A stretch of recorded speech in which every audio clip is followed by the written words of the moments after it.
It may seem like just another task, but what you do is more than just work. It's the start of something bigger.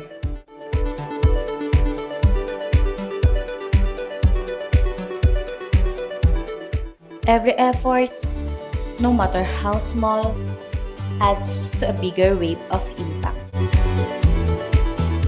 Nakailang days pa lang ako, nag-take 7 days pa lang, hindi na umaatake yung acid ko. Kaya ituloy-tuloy ko lang si Troso hanggang sa gumaling ako.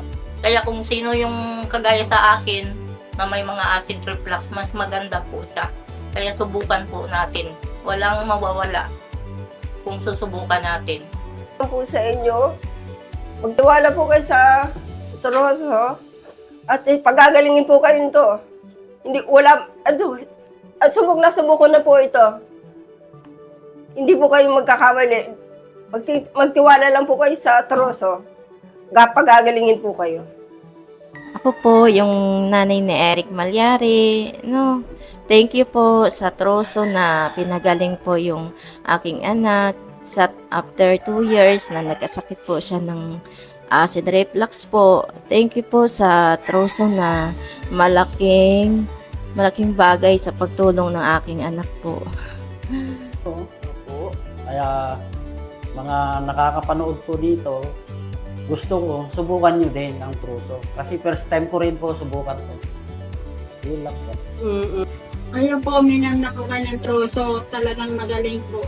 Kasi ako pinagaling na po nito. Tuloy-tuloy lang po yung inom ko nito. Kahit kumain pa ako ng mantika, marami, hindi na po siya sumasakit. Ang ano ko lang sa inyo, kung meron kayong kagaya ng itong nararamdaman ko, i-try nyo itong Troso. Medyo may ibsan yung ano nyo.